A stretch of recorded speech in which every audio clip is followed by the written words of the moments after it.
Hello everyone, आज हम करेंगे class 8 science chapter 2 micro organisms and friend and foe exercise questions.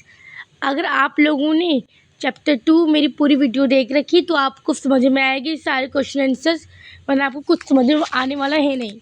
तो पहले आप प्रीवियस वीडियो जाके देखिए, तब जाके Q&A में आइए, क्वेश्चन आंसर में आइए, ठीक है। तो चलिए स्टार्ट करते हैं अपनी फिल इन द ब्लैंक्स से। Microorganism can be seen with the help of अब माइक्रोऑर्गेनिज्म को किससे देखते हैं, इनको लिखा भी हुआ है माइक्रोस्कोप से। Blue green algae fix dash directly from air to enhance fertility of soil. Nitrogen, समझ में आया आपको। Alcohol is produced with the help of microorganisms, ठीक है। Cholera is caused by bacteria, यानी कि जो कोलेरा है वो उसको कॉज क्या करता है, बैक्टीरिया कॉज करता है। सॉरी, क्वेश्चन 2 देखते हैं। Yeast is used in the production of alcohol. Answer लिखा होता मैं दिखाने वाली थी नहीं वैसे। The following is an antibiotic, इनमें से एंटीबायोटिक कौन है? Streptomycin. Carrier of malaria causing protozoa, बताइए इसका answer. Female Anopheles, mosquito, cockroach, housefly, butterfly. मैं तभी बोल रही हूँ कि पहले प्रीवियस वीडियो जाके देखी, तब जाके इस वीडियो में आइए, ताकि आपको अच्छे से सब समझ में आ सके। बताइए बताइए, जल्दी बताइए। जिसने आंसर बता दिया उसके लिए वेरी गुड, और जो नहीं बता पाए कोई बात नहीं। इसका आंसर है female anopheles mosquito. The most common carrier of communicable disease is, बताइए क्या होता है। देखिए आंसर दिखाई देती हूँ, हाउस फ्लाई। हाँ। द ब्रेड और idli dough rises because of, बताइए, heat, grinding, growth of yeast cells, kneading. इसे मैंने बहुत बार एक्सप्लेन करा था, अगर आपने मेरी प्रीवियस वीडियो देखी हो तो। भाई 8 क्लास से पता होना चाहिए तो। चलिए, इसका आंसर है ग्रोथ ऑफ ईस्ट सेल्स, ठीक। अभी देखते हैं। The process of conversion of sugar into alcohol is called nitrogen fixation, moulding, fermentation, infection. क्या है इसका आंसर, आप बताइए मुझे। इसका आंसर फर्मेंटेशन। अब match the organisms in column A with their action in column B. Bacteria को कौन सा होगा, बताइए। बता दिया। राइजोम क्या हो, राइजोबियम क्या होगा, बता दिया। लैक्टोबैसिलस, गुड, पता चल गया होगा आपको, ये बहुत इजी है ये। Yeast, but very good. अब प्रोटोजोआ, वेरी गुड। वेब तो सबसे इजी लैक्टोबैसिलस, यीस्ट और प्रोटोजोआ ही है। बाकी राइजोबियम बैक्टीरिया को तब जानते जानते होंगे, पता चल गया होगा। देख लीजिए, ये इसका आंसर, ओ ये भी था। 6 virus causing H G producing antibodies. So ये इसका आंसर है, देख लीजिए। बैक्टीरिया कॉजिंग कोलेरा, फर्स्ट का E, second rhizobium, answer fixing nitrogen, second का A. Third lactobacillus, lactobacillus setting of curd, third का आंसर बी है।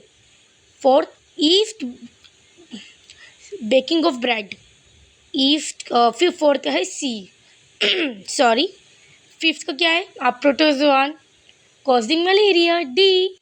अ वायरस कॉजिंग एड्स, ठीक। Question 4, can microorganism be seen with the naked eye, if not how can they be seen. हाँ, ये भी मैंने आपको करवाया था, समझाया था। इसका आंसर होगा, answer no, microorganism can not be seen by naked eye as they are very small and are called microbes. They can be seen with the help of microscope. यानी इससे पूछा गया था कि क्या हम लोग माइक्रो ऑर्गेनिज्म को अपनी नंगी आंखों से देख सकते हैं, तो इसका आंसर नहीं, हम माइक्रो ऑर्गेनिज्म को अपनी नंगी आंखों से देख नहीं सकते। क्यों नहीं देख सकते? Because it's a very small particles, है ना, वो काफ़ी छोटे होते हैं, जिन्हें माइक्रो ऑर्गेनिज्म तो बोलते ही बोलते, साथ साथ माइक्रोब्स भी बोलते हैं। और इसको हम बस माइक्रोस्कोप की मदद से ही देख सकते हैं। What are the major groups of microorganisms? ठीक है, बताओ इसका answer. Microorganism are classified into 4 major groups are bacteria, fungi, protozoa and some algae. वैसे तो आपको microorganism are classified into 4 major groups तो लिखने की जरूरत है नहीं, आप ये लिख दो bacteria, fungi, protozoa and some algae, इसी में ही आपको पूरे नंबर मिल जाएंगे। Name the microorganisms which can fix atmospheric nitrogen in the soil. बताइए ऐसे कौन से माइक्रोऑर्गेनिज्म है जो कि एटमॉस्फेरिक नाइट्रोजन में सॉइल में होता है, बताइए। इसका आंसर लिखा भी हुआ है, देख लिया होगा। Answer bacteria such as rhizobium and certain blue green algae present in the soil can fix atmospheric nitrogen and convert into usable nitrogenous compounds which are used by plants for the synthesis of soil proteins and other compounds। आप लिखिएगा बाद में, पहले आप समझ लीजिए, ठीक है। मैं आपको टाइम दूंगी लिखने का। Write 10 lines on the useful of microorganism in our lifes. एक काम करिए, पहले आप 4th से लेके 6 तक के क्वेश्चन लिख लीजिए, क्वेश्चन लिख लीजिए, वीडियो को पॉज करके कर लीजिए नोट डाउन।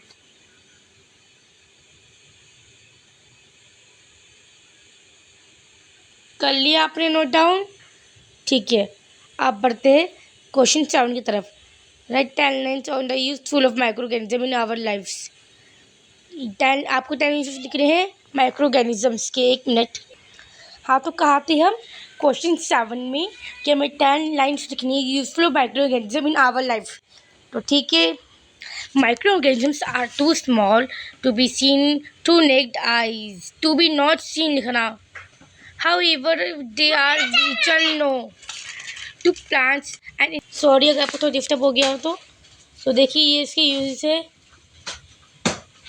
पहला दिख रहा होगा आपको।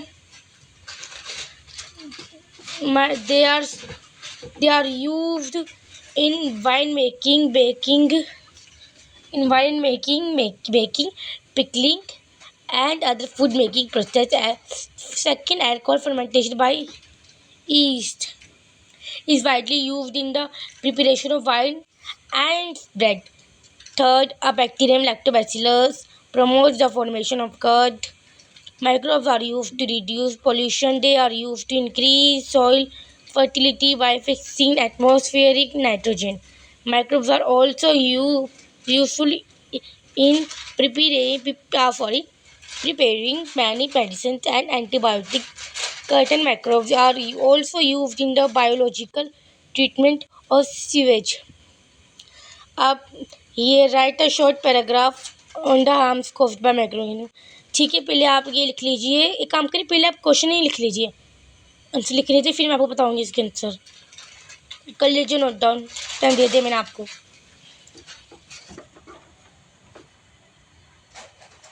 कर लिया आपने नोट डाउन वीडियो पॉज करके।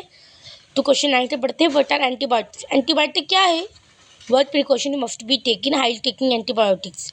और उसके प्रिकॉशंस क्या है देखिए इसमें। The medicines that kill or stop the growth of the disease causing microorganisms are called antibiotics। समझ में आपकी बात?